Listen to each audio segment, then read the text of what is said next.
Враждебная религия администрации Пекина, которая пыталась скрыть преступления геноцида, совершенные Китаем в Восточном Туркестане от международного сообщества с помощью ложной пропаганды, еще раз подчеркнула решимость проводить политику адаптации религии ислама к социалистическому обществу.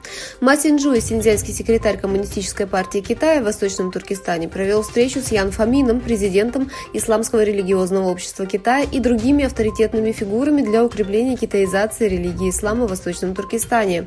Как сообщают китайские СМИ, Ма Синьчжуй, секретарь КПК по Синьцзяню, встретился с Ян Фамином, президентом Исламского религиозного общества Китая, и его командой в Урумчи 23 февраля. В ходе встречи обсуждалось, как способствовать китаизации ислама в Восточном Туркестане и как сделать ислам более совместимым с социалистическим обществом в Восточном Туркестане.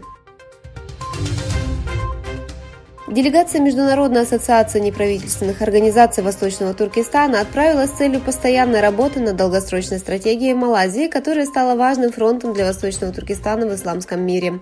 Прибыв в Куала-Лумпур 25 февраля, делегация, состоящая из президента Международной ассоциации НПО Восточного Туркестана Хидаятуллаха Гужана, генерального секретаря Абдурашита Минхачи, Никата Тургуна, директора по иностранным делам в Европе, и Нурмухамеда Туркестани, президента Общества мониторинга прав человека Восточного Туркестана, обсудила с руководителями ключевых исламских организаций, таких как ABIM и Global Peace Mission, в стране программу и организационную повестку дня. Проводили встречи.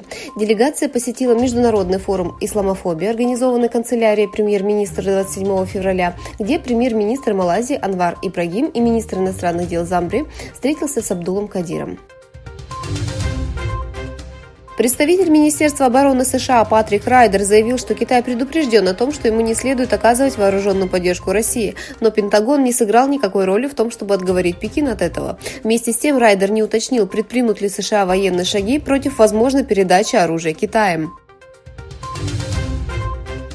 Президент Филиппин Фердинанд Маркос-младший призвал военных сосредоточиться на безопасности региона после эскалации напряженности из-за соперничества США и Китая в спорном Южно-Китайском море.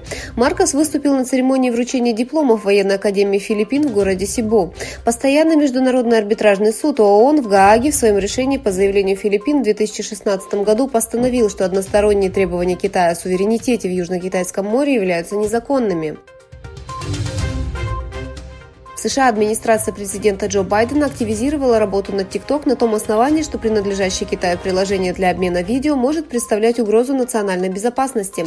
Заместитель пресс-секретаря Белого дома Оливия Далтон, которая ранее ясно выразила обеспокоенность по поводу TikTok, отметила, что администрация Джо Байдена сосредоточилась на проблемах, вызванных цифровыми технологиями и некоторыми странами, включая Китай, которые пытаются использовать данные американцев таким образом, чтобы создавать риски для национальной безопасности. Пассажирские и грузовые поезда столкнулись в районе Темпи, к северу от города Лариса, сообщает греческое государственное агентство АМНА. В результате аварии сошли с рельсов некоторые вагоны пассажирского поезда, 29 человек погибли и 85 получили ранения. В поезде, следовавшем из Афин в Салоники, находилось около 350 пассажиров.